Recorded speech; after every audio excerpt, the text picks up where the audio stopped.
가지고 나가라는 거죠. 그래서 길갈에 멈추었는데 길갈에 가가지고 그것을 기념비로 세워라, 그렇게 이야기를 합니다. 오늘 말씀을 보면은 이 기념비를 세우는 데 있어서 두 가지 일을 말합니다. 읽진 않았습니다만 4장 9절에 보면은 제사장이 서 있는 그 자리에 기념비를 하나 세우라는 거죠. 그래서 거기는 이제 물이 덮쳐버리면 보이지 않잖아요. 기념비라는 것은 눈에 보이도록 세우는 건데 왜 눈에 보이지 않도록 세우라 그랬을까요? 하나님은 마음속에 색이라는 거죠. 눈에 보이는 것에 끌려다니지 말고 눈에 보이지 않는 하나님의 영원한 세계를 바라보면서 그것을 마음의 색이라는 겁니다. 마음에 먼저 색이라. 이게 우리 신앙인들 너무나도 중요한 거죠. 눈에 보이는 십자가, 저기 능력은 없어요. 저건 그냥 나무 수직적인 것과 수평적 붙여놓았을 뿐입니다. 저거 붙들고 있다고 막 능력이 나타나고 귀신이 오면 저거 갖다가 대면 귀신 도망가고 그러지 않나요? 드라큘라 영화를 만드는 건 잘못 만들어 놨어요. 드라큘라 나타났을 때 십자가 딱 갖다 대면 막 둘러서 떨고 그랬잖아요. 그러지 않습니다. 그건 그냥 형상이에요. 하나님 저는 형상 치워버리라고 그럽니다. 오늘 현대교회에서도 저 십자가를 많이 치우고 있습니다. 예배당에. 사람들이 오해를 많이 한다는 거죠. 뭐가 그런 능력이 있을까요? 십자가의 능력은 마음의 믿음으로 시작하는 거지요.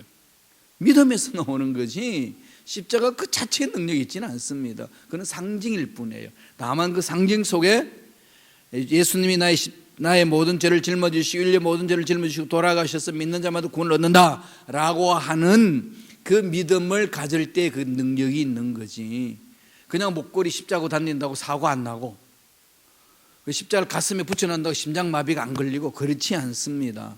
그건 지극히 부적과 껍데기 같은 거예요. 그래서 이런 것들은 근저 벗겨내야 됩니다. 오늘 하나님이 요단강을 가르고 나서 거기 서 있는 자리에 비석을, 기념비를 세우라고 그럽니다. 그 다음에 8절에 보면은, 4장 8절에 보면은 그걸 가져다가 너희들이 옮기는 그 자리 길갈에 가가지고 이것을 세우라 그럽니다. 한번 말씀을 볼까요? 여호수아 4장 20절입니다. 여호수아서 4장 20절 다 같이 읽겠습니다. 여호수아가 요단에서 가져온 그 12돌을 길갈에 세우고, 요단에서 가져온, 그러니까 기념비를 두 군데 세우는 거죠. 이 4장을 보면 그렇게 됐습니다. 물 속에 하나 세워놓고, 그럼 물이 요단강이 다 덮어버리면 보이지 않습니다. 세워놓고 그걸 가지고 와서 길갈에 또 하나 더 12개를 세웁니다. 그럼 두 군데를 세우는 거죠. 하나는 보이도록 했고 하나는 보이지 않도록 했던 것은 마음판의 색이라는 것은 중심 속에 하나님의 행하신 일들을 꼭 담아 놓으라는 거죠. 이 말씀을 마음판에 새겨야 됩니다. 성경책만 들고 다닌다고 능력이 있는 거 아니잖아요. 그죠? 이걸 읽고 마음속에 받아들이지 않으면 아무 능력 없어요. 그냥 책입니다. 그냥 책일 뿐이죠. 내 생명을 살리는 말씀이 담겨 있는 책이니까 우리가 귀하게 여길 뿐이에요. 이것 자체가 다른 것보다도 더 귀하다 그렇게 말하면 안 됩니다. 그것도 아니고 우상으로 갈 수 있어요. 그럼 뭐가 어떻게 돼야 된다는 거죠? 늘 말씀드리지만은 말씀이 내 가슴 속에 살아나게 해야 됩니다. 이게 신앙이에요. 이걸 가슴에 깊이 되새겨야 됩니다. 그리고 또 하나는 하나님이 눈에 보이도록 세우라는 거죠. 눈에 보이도록, 상징적으로. 그 의미가 뭘까요? 12돌을 세우라, 눈에 보이도록 세우라. 아니 가슴팔에 새기면 됐지 또 왜 눈에 보이도록 그럴까요? 그게 의미가 오늘 말씀을 통해서 우리가 살펴볼 수 있습니다. 세 가지 의미를 가르쳐 줍니다. 첫째로 4장 6절 보겠습니다. 여호수아서 4장 6절 다 같이 읽습니다. 이것이 너희 중에 표징이 되리라. 후일에 너희의 자손들이 물어 이르되 이 돌들은 무슨 뜻이냐 하거든. 여기에서 이것이 뭐라고 이야기하죠? 너희 중에 표징, 표징이 되리라. 이 기념비 12개를 봤을 때는 하나님의 표징이라는 거죠. 첫 번째로 어떤 표징이죠? 하나님과 함께 하신다는 표징. 하나님 그 12돌을 보는 순간에 와우, 하나님 함께 하셨다. 이걸 기억하라는 거죠. 요단강을 건너왔다는 겁니다. 그 홍수가 나가지고 물이 찰랑찰랑 넘치고 있는 그것을 온 이스라엘 백성들이 마른 땅처럼 지나오게 하셨던 하나님 함께 하신다. 하나님 함께 하시면은 세상 문제는 해결되는 거 아니겠어요? 그분 다 풀어주시니까. 인생의 모든 문제는 그분 앞에 답이 있으니까 그런 거죠. 여기에 표징, 이 말은 히브리 말로 오트 그럽니다. 오트라는 뜻은요, 증거가 된다는 거예요. 표시가 된다는 거예요. 하나님이 함께 하셔서 위대한 일들을 일으켜 주셨습니다 라고 하는 증거가 된다는 거죠. 이러한 내용, 오트라는 단어를 쓴 성경 중 구약에 다른 데 하나 더 있습니다. 창세기 17장 10절 11절에 보면은 똑같이 이 표징이라는 말을 쓰는데 오트라는 단어를 써요. 한번 읽어보실래요? 다 같이 읽겠습니다. 너희 중 남자는 다 할례를 받으라. 이것이 나와 너희와 너희 후손 사이에 지킬 내 언약이니라. 너희는 표피를 베어라. 이것이 나와 너희 사이에 언약의 표징이니라. 언약의 표징이니라. 하나님이 아브라함과 맺은 언약이죠. 아들 태어나면은 난지 8일째 만에, 왜 8일째 만에 그러죠? 8일째 지나야 응고가 되니까 8일째 만에 그 표피를 자르서 하나님과 함께 한다는 것, 하나님의 백성이 되었다는 것을 마음에 새기라. 그 자녀들은 언제나 자기 모습을 보면서 하나님이 나를 자녀로 삼아 주셨구나, 이걸 보라는 얘기입니다. 이스라엘 백성들이 이 12돌의 기념비를 볼 때마다 강 바닥에 있던 돌이었는데 이것이 길갈의 바깥으로 나와서 있습니다. 이게 무슨 돌이냐 물으면은 하나님이 함께하여 주셔서 이 요단강을 건너게 하신 거다. 앞으로 인생에 있어서 이런 요단강 같은 문제가 있고 반드시 장애물을 뛰어넘어야 될 상황에서는 하나님이 함께 하신다는 사실을 마음판에 새겨라. 이 돌을 보면서 새겨라. 그렇게 말씀하는 거죠. 오늘날 저와 여러분들의 표징은 뭔가요? 하나님이 어디 계시나요? 보셨어요? 만져보셨나요? 아니면은 그분 음성을 들었다고 그러는데 그분의 음성인지 아는지 어떻게 들으셨나요? 예. 이런 부분이 구체적으로 질문하면 되게 막연해 질 수 있죠, 대답이. 나 꿈속에서도 봤고 환상 중에서도 봤고 기도하다가도 들었고, 그 다시 묻습니다. 그게 하나의 음성인지 아닌지 어떻게 증명할 수 있냐 물으면 그게 말이야, 너 믿음이 없어서 그딴 소리 하는 거라고. 믿음이 있으면 알게 돼. 이렇게만 하니까 이게 객관적으로 증명할 길이 없습니다. 지 생각을 하나님의 생각으로 둔갑시켜버린다든지 자기 말을 하나님의 말이라고 둔갑시켜가지고 사람 윽박지르는 인간들이 얼마나 많은지 모릅니다. 악한 것들이 그렇게 우리를 공격해오고 있어요. 여기에 대해서 그건 아니야 라고 대답할 수 있는, 강력하게 아니라고 부정할 수 있는 힘은 어디서 올까요? 말씀. 늘 말씀드리지만은 하나님이 계시로 주신 이 말씀 속에 들어오셔야만이 돼요. 여기 하나님이 어떤 하나님인지, 하나님이 어떻게 역사를 끌어가고 계셨는지, 어떻게 사람을 만나 주셨는지, 인생의 문제를 어떻게 풀고 가셨는지를 말씀을 연구하고 읽고 묵상하고 암송해야 처음 알 수 있었어요. 그래서 하나님을 만나는 겁니다. 눈에 보이지 않는 하나님을 객관적으로 하나님을 만나볼 수 있는 길은 성경이에요. 하나님 말씀입니다. 그러니까 그것은 변함이 없잖아요. 1.1핵도 변함이 없느니라. 이 기준에 서서 가야 되는 거죠. 이거 내가 이렇게 하면 손해보는데 어떤 게 하나님 뜻일까? 막 망설이잖아요. 그죠? 그럴 때는 산상수훈을 생각하면 결정 내릴 수 있어요. 오리를 가자면 십리를 가고, 속옷을 달면 겉옷 주고, 겉옷을 달면 속옷 주고. 무슨 얘기죠? 한마디로 말하면 네가 손해봐라. 손해, 우리가요 A의 길이냐 B 길이냐 선택하기 어려우면요 내가 손해보는 길을 택하면 분명히 그건 하는 뜻이에요. 그렇게 한번 결정해 보세요. 하나님 어떻게 멋지 이끌어 주시는지. 이건 하나님의 말씀에 서 있는 가치관이 안 돼 있으면요 선택 못 합니다. 그렇기 때문에 그리스도인들이 힘이 없어지는 이유는 그게 있거든요. 그래서 하나님을 만나는다는 것이 너무나도 자기 주관적이고 너무나도 자기가 생각하고 있는 신비적으로 만나려고 하기 때문에 못 만나게 되고 음성 듣지 못하게 되고 어떤 선택 갈림길에 있어서 선택하는 데 있어서 맞는지 안 맞는지 잘 모르고 그러는 거예요. 그런 말씀 가치관을 수 있으면은 알 수 있거든요. 분명히 하나님 이렇게 하셨구나. 그 선택하는 길에는 힘이 있습니다. 바울이 주님을 위하여 헌신하시면서 갈라디아 교인들에게 편지를 썼습니다. 내가 예수를 믿는 표적이 이런 게 있다 그러면서 간증하는 내용이 있어요. 갈라디아서 6장 17절입니다. 다 같이 한번 읽어볼까요? 이후로는 누구든지 나를 괴롭게 하지 말라. 나는 내 몸에 예수의 흔적을 지니고 있느라. 예수의 흔적, 헬라말로 스티그마. 이거는 노예 표시할 때 찍는 도장이거든요. 스티그마가. 너는 나의 노예다 라고 도장 팍 새기잖아요. 어떤 목장에서 소가 내 재산이다라고 표시할 때는 소 엉덩이다가 쇠 벌겋게 달라가지고 팍 찍어버리잖아요. 이게 스티그마예요. 흔적이에요. 흔적. 노예들에게 필요한 이 흔적을 바울은 나는 예수의 흔적을 내 몸에 지녔다 그럽니다. 여기에서 몸이라는 것은 육체만 말하는 게 아니에요. 뭘까요? 바울이 말하는 육체를 그럴 땐 헬라어로 사르크스라고 이야기하는데 바울이 말하는 몸이라는 것은 소마 그럽니다. 그러니까 홀리스틱 맨, 총체적인 인간, 영혼, 육, 이 자체를 범사. 그러니까 바울의 인격 속에 예수 흔적이 있다는 거죠.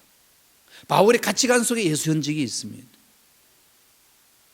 여러분 가치관 속에 예수 흔적이 어떤 게 남아있나요? 세상 가치관으로 선택하고 가시나요? 아니면 예수님이 가르쳐 주신 말씀의 가치관으로 사시나요? 이 고백이거든요. 난 흔적이 있노라. 예수의 흔적. 예수 믿는 사람은 이런 흔적이 있어야 되잖아요. 12돌의 기념비를 보는 순간에 이걸 생각하라는 겁니다. 그걸 가르치는 거죠. 두 번째, 7절에 있어요. 다 같이 한번 읽어볼까요? 여호수아서 4장 7절입니다. 그들에게 이르기를 요단 물이 야훼의 언약궤 앞에 끊어졌나니 곧 언약궤가 요단을 건널 때에 요단물이 끊어졌으므로 이 돌들이 이스라엘 자손에게 영원히 기념이 되리라 하라 하니라. 영원히 기념이 되리라. 뭐가 영원히 기념이 될까요? 하나님 베풀어 주신 은혜. 두 번째 주시는 메시지는 뭐죠? 그 돌 12돌을 보는 순간에 자녀들이 가르치라는 거죠. 알게 하라는 겁니다. 그게 두 번째 주시는 메시지예요. 뭘까요? 하나님의 은혜를 영원히 기념하라는 거예요. 은혜는 영원히만. 왜 하나님이 원하시니까요. 여러분 행복의 근거는 어디 있나요? 건강이 있나요? 예쁨에 있나요? 높은 자리에 있나요? 물질에 있나요? 환경이 좋은 것이 있나요? 그럴 수 있죠, 그죠? 예, 되게 행복해야 하더라고요. 몸짱이라는 말 하세요? 얼짱 몸짱이라 합니까? 몸이 아주 튼튼한 사람 몸짱이라고 그러고요. 얼굴이 이쁜 사람을 얼짱이라고 그래요. 한국말이 두 마디로 줄여놨어요. 그런데 얼짱과 몸짱들은 되게 행복해요. 그것 때문에. 그런데 몸짱과 얼짱이 한 30년 지나가게 되면 다 쪼글쪼글해져요. 그럼 어떻게 돼요? 그게 몸짱과 얼짱이 자기 행복이었는데 그 행복이 근원이 사라져버려서 그러면 어떻게 되죠? 행복이 사라지잖아요. 그래서 이 세상에 세월 가면서 인생 한탄하고 허무하다 그러거든요. 그러면은 이미 행복의 근거를 잘못 잡은 거죠. 어디에다가 근거를 둬야 되죠? 변하지 않는 곳에 근거를 둬야 영원한 행복이죠. 이 세상에 뭐가 안 변합니까? 다 변하는데 새 차 사봐요. 한 주간만 걸리면 헌차 되잖아요. 그죠? 새 집 사가지고 한 번만 들어가 살면 헌집이 되잖아요. 새 옷 입었는데 한 번 입으면 뭐가 되죠? 계속 새 옷을 안 남죠. 헌옷이에요. 이 세상에는 새 것이 없습니다. 새 것이라고 했던 순간이면 헌 것이잖아요. 그죠? 예. 강물은 똑같은 물이 안 흐르잖아요. 이 물 강물 흐른다 그랬더니 벌써 지나갔어. 새로운 물이 흘러요. 세상은 새로운 게 없습니다. 그러면은 새로운 게 없는 이 세상 속에 우리는 날마다 새로워져야 되는데 어디다 근거를 두셔야 되나요? 변함이 없는 하나님 말씀, 하나님께 근거를 두는 거죠.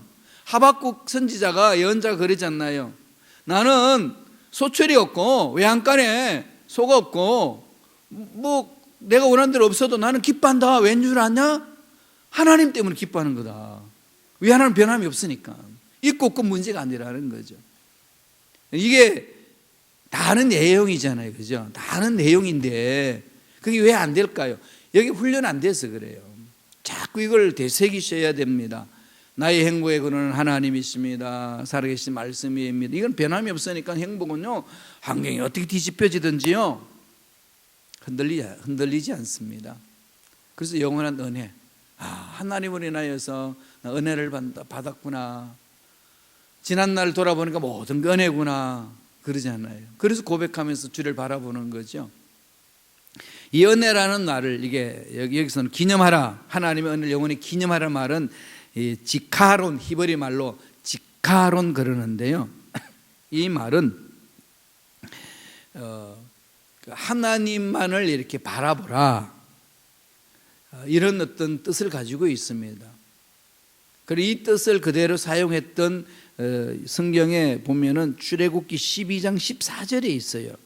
이걸 보면 조금 더 이해가 가실 거예요. 한번 읽어보실래요? 다 같이 읽습니다. 너희는 이 날을 기념하여 야훼의 절기를 삼아 영원한 규례로 대대로 지킬지니라. 영원한 규례로 뭘 지키라는 거죠? 야훼의 절기를, 절기잖아요. 유대인들은 그 절기를 지켰지 않습니까? 3대 절기 전에 유월절이 있었고 오순절이 있었고 장막절이 있었잖아요. 유월절은 무교절하고 이어지고, 오순절은 맥추절, 칠칠절, 오순절 같이 이어지고, 장막절은 초막절, 수장절 같은 절기 속에서 이렇게 이어지잖아요. 그래서 3대 절기 그러면 유월절, 오순절, 장막절, 이런 것은 지금 유대인들이 지키잖아요. 그 마음 속에 이 당시, 물론 지금 그 자체에서 우리 예수 믿는 사람은 이 절기를 지킴으로 가는 건 아니지만은 하나님이 그 절기를 명하실 때는 절기를 통해서 역사를 이루어 주셨거든요. 유월절 때 뭐 하셨죠? 예수님 십자가 돌아가셨어요. 오순절 때 뭐가 있었어요? 성령이 강림했었습니다. 장막절 날 뭐가 될까요? 재림하시겠죠. 예, 그 때가 어떤 해에 장막절에 오실는지는, 어떤 해인지는 모르지만은 이 장막절은 앞으로 우리에게 마지막 남은 관심사잖아요. 하나님이 절기를 만드시고 절기를 폐기하신 게 아니라요, 절기를 통해 가지고 역사를 일으키시는 걸 볼 수 있습니다. 깊이 되새겨질 필요가 있는 거죠. 그래서 야훼 절기를 삼아 영원한 규례, 이게 무슨 얘기죠? 하나님이 영원토록 우리가 함께 하신다, 그죠? 영원한 은혜를 기념하라. 하나님 베풀어 주신 은혜.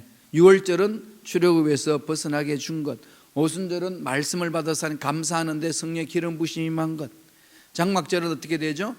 모든 곡식을 마지막 이삭을 줍고 하나님께 감사하고 광야에 나가서 텐트 쳐놓고 광야 생활을 기억하면서 지내는 절기지 않습니까? 그러니까 주님의 은혜를 깊이 묵상하는 절기예요. 이거를 지켜라 그러는 거죠. 그래서 이스라엘 백성들이 12돌을 보고 이게 이 돌이 무슨 뜻입니까? 할아버지, 할머니, 이게 이 돌 12개가 무슨 뜻입니까? 라고 물으면은 이렇게 가르쳐 주라는 겁니다. 한번 읽어보실래요? 여호수아서 4장 22절 23절입니다. 다 같이 한 목소리 천천히 읽겠습니다. 너희는 너희 자손들에게 알게 하여 이러기를, 이스라엘이 마른 땅을 밟고 이 요단을 건넜음이라. 너희의 하나님 야훼께서 요단물을 너희 앞에서 마르게 하사 너희를 건너게 하신 것이 너희 하나님 야훼께서 우리 앞에 홍해를 말리시고 우리를 건너게 하신과 같았나니. 어떻게 하라는 거죠? 후손들에게 가르치라는 거죠. 하나님을 어떻게 섬기고 힘들고 어렵다고 주저앉는 게 아니라 어떻게 은혜 속에 잠기며 살 것인지 이 말씀을 후손들에게 가르쳐 주라는 거예요. 전수해 주는 거죠. 부모님들이 해야 될 일은 뭘까요? 자녀들에게 이 말씀이 전수되도록 가르치는 거죠. 선배님들이 후배들에게 하는 일이 뭐겠어요? 말 전수하는 겁니다. 한인교회의 성령의 열정, 믿음의 열정과 성령의 기름 부으심, 성령 운동했던 이 역사를 우리 차세대 일꾼들에게 넘겨줘야 되는 거죠. 그렇게 할 수 있도록 만들어야 됩니다. 그래서 우리도 그러고 있어요. 저도 늘 교회의 상황을 보면 30년 후의 교회의 모습을 보자. 30년 후가 한인교회가 어떤 모습이 되어 있을까? 아무도 모르죠. 몰라요. 갑자기 이민 문이 열려가지고 막 한국 사람이 몰려들는지 어떻게 합니까? 지금은 안 돼요. 그죠? 지금 통계 숫자로 갈아보면은 한인교회가 30년 후에 이대로 간다면 얼마나 남아있을까? 언제나 질문을 제기할 수 있습니다. 그러나 몰라요. 어떤 일이 일어날는지. 그러나 대비는 해야 되는 거죠. 하나님 어떻게 해야 합니까? 어떻게 교회 공동체를 끌어야 됩니까? 그래서 우리가 알맞게 잘 가꾸어서 후손들이 이어갈 수 있도록 준비해 주는 것 너무 필요한 거지 않습니까? 전수해 주라는 거죠. 하나님 은혜가 어떻게 임했는지를. 그건 12개의 돌을 보면서 물으면 그걸 가르치라는 겁니다. 우리가 말씀을 마음속에 깊이 새겨놔야 이 성경 속에 들어있는 내용이 뭐죠? 할아버지 할머니 물으면은 풀어줘야 되잖아요. 이야기식으로. 그러려면 저와 여러분 어떻게 되죠? 말씀 하나 들으셔야 돼요. 그냥 손자 손녀에게 돈 집어주는 게 할아버지 할머니 할 일이 아니에요. 할아버지 할머니들이, 예수 믿는 할아버지 할머니 할 일은요, 그들이 말씀 안에 들을 수 있도록 기도하고 말씀으로 영향력을 주셔야 합니다. 이걸 지금 말씀하고 있습니다. 마지막 세 번째 24절 보실래요? 여호수아 4장 24절은 다 같이 읽겠습니다. 이는 땅의 모든 백성에게 야훼의 손이 강하신 것을 알게 하여 너희가 너희의 하나님 야훼를 항상 경외하게 하려 하심이라 하라. 세 번째 주는 의미가 있죠. 뭐죠? 야훼의 손이 강하신 것을 알게 하라는 거죠. 야훼의 손은 강하다. 야훼의 능력은 강하다. 아무리 문제 커도 하나님은 문제보다 크십니다. 아무리 악한 영들이 강해도 하나님은 악한 영들보다도 강하십니다. 한번 따라해 보실래요? 하나님은 우리 문제보다 크신 분이십니다. 하나님은 악한 영들보다 강하신 분이십니다. 자꾸 선포하세요. 문제 있을 때마다요, 하나님은 이 문제보다 크신 분이십니다. 그죠? 막 악한 영들이 괴롭히고 막 힘들게 할 때 외치세요. 막 몸을 아프게 하고 막 힘들게 하고 있을 때요, 주저앉지 마시고 막 몸이 찌보다 하면 감기가 올려나 보다 환영하고 모시지 말고요, 외치세요. 하나님은 악한 영들보다 강하십니다. 그죠? 이게 우리들의 할 일이에요. 자꾸 선포하는 거죠. 야훼의 손은 강하다. 그걸 가르치라는 거죠. 후손들에게 뛰어넘게 하는 건데, 알게 하라. 다아트 가르쳐라. 선포해주라 이거거든요. 히브리 말로 다아트라고 그러는데 선포해주라. 이게 믿음으로 선포하는 게 얼마나 중요한지 모릅니다. 그러니까 몸이 힘들고 어렵고 그러면요, 자꾸 선포하세요. 손을 얹고 스스로 예수 이름으로 명하노니 연약한 육체는 강하게 될지어다. 내 몸을 찌부둥하게 만들고 감기 기운을 주는 것들아 사라져라. 이래야 되지. 몸이 찌부둥한다, 몸살 감기가 보다 몸 좀 눕자. 그러면 감기를 환영하잖아요. 그럼 감기가 어서 오시옵소서 하는 줄 알고 들어온다니까요. 쫓아버리세요. 그냥 자꾸 그렇게 선포하셔야 돼. 믿음으로 선포하는 겁니다. 하나님이 하라고 그러셨어요. 우리는 그렇게 순종하면 돼요. 낫고 안 낫고 하나님이 하실 일이지 우리가 할 일 아니지 않습니까? 그러더라고요. 괜히 목사님 선포해놓고 안 났으면 겉면쩍고 미안하고 뭐 어리석잖아요. 그건 네가 왜 걱정하냐? 그건 하나님이 하실 일이지. 우리가 강해서 사람을 세우고 우리가 뭐 능력이 많은 사람 낫게 하냐? 의사들도요, 몇 프로밖에 못하죠? 40%밖에 못해요. 3분의 1밖에 못해요. 3, 40%밖에 못하잖아요. 3분의 2는 하나님 손에 있습니다. 이 현대 의술로 아무리 뭐 해도요, 물론 이제 뭐 찢어지고 막 부질러지고 이런 거는 부치고 의사들이 이제 하지만은, 그렇게 해도 낫게 하고 붓게 하고, 그죠? 살이 오르게 하는 것은 하나님이 하시는 거지. 그럼 그게 집중하셔야 돼요. 자꾸 세상 약, 세상 의술을 너무 집중해 봐도요, 자꾸 면역, 그게 뭐죠? 뭘 키우다는 거죠? 이 병균들에 대해서 그 병균들이 자꾸 이제 강하게만 만들지. 슈퍼 바이러스 자꾸 나와서 우리 공격해 오잖아요. 얼마나 약이 좋은 약이 많이 나오는데 또 공격해 오고 그러잖아요. 그럴 때 어떻게 해야 되죠? 하나님의 능력 안에서 이 문제는 해결될 줄로 믿습니다. 선포하라는 거죠. 우리 말씀 한번 읽어보죠. 여호수아 4장 24절 우리 한 목소리로 다 같이 읽겠습니다. 너는 땅의 모든 백성에게 야훼의 손이 강하신 것을 알게 하며 너희가 너희 하나님 야훼를 항상 경외하게 하려 하심이라. 야훼의 손이 강하신 것, 야훼의 손이 강하십니다. 야훼의 손이 강하기 때문에 내 문제 풀려집니다. 우리 인생 문제 해결됩니다. 자꾸 선포하셔야 돼요. 환경은 그러지 못하도록 만듭니다. 악한 영들은요, 이런 믿음을 가지 못하도록 자꾸 그냥 부정적인 생각을 집어넣어요.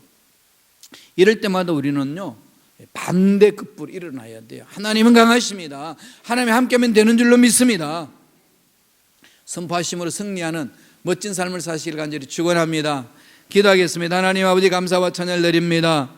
하나님 기념비를 세워야 되는 이유, 하나님 위대하시고 우리와 함께 하시고 강하신 분이심을 알게 하게 하라고 하신 말씀처럼 우리가 그 하나님의 능력을 믿고 따라가는, 하나님의 말씀을 보고 하나님의 은혜를 늘 생각하면서 그 능력을 믿고 가는 우리가 될 수 있도록 역사하여 주옵소서. 예수 이름으로 매노니 하나님의 자녀들의 마음에 말씀이 들어오지 못하도록 환경을 바라보고 절망하도록 만드는 흑암의 세력은 떠나갈지어다.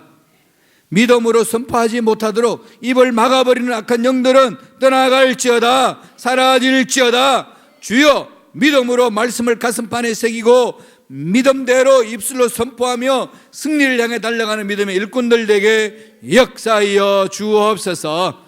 은혜 감사 예물 드립니다. 드린 손길 기억해 주시고 30배 60배 100배 1000배 만배 복을 받아 누리며 나누는 멋진 삶을 사는 손길들 되게 역사하여 주옵소서. 감사하고 예수님의 이름으로 축복하며 기도드리옵나이다. 아멘.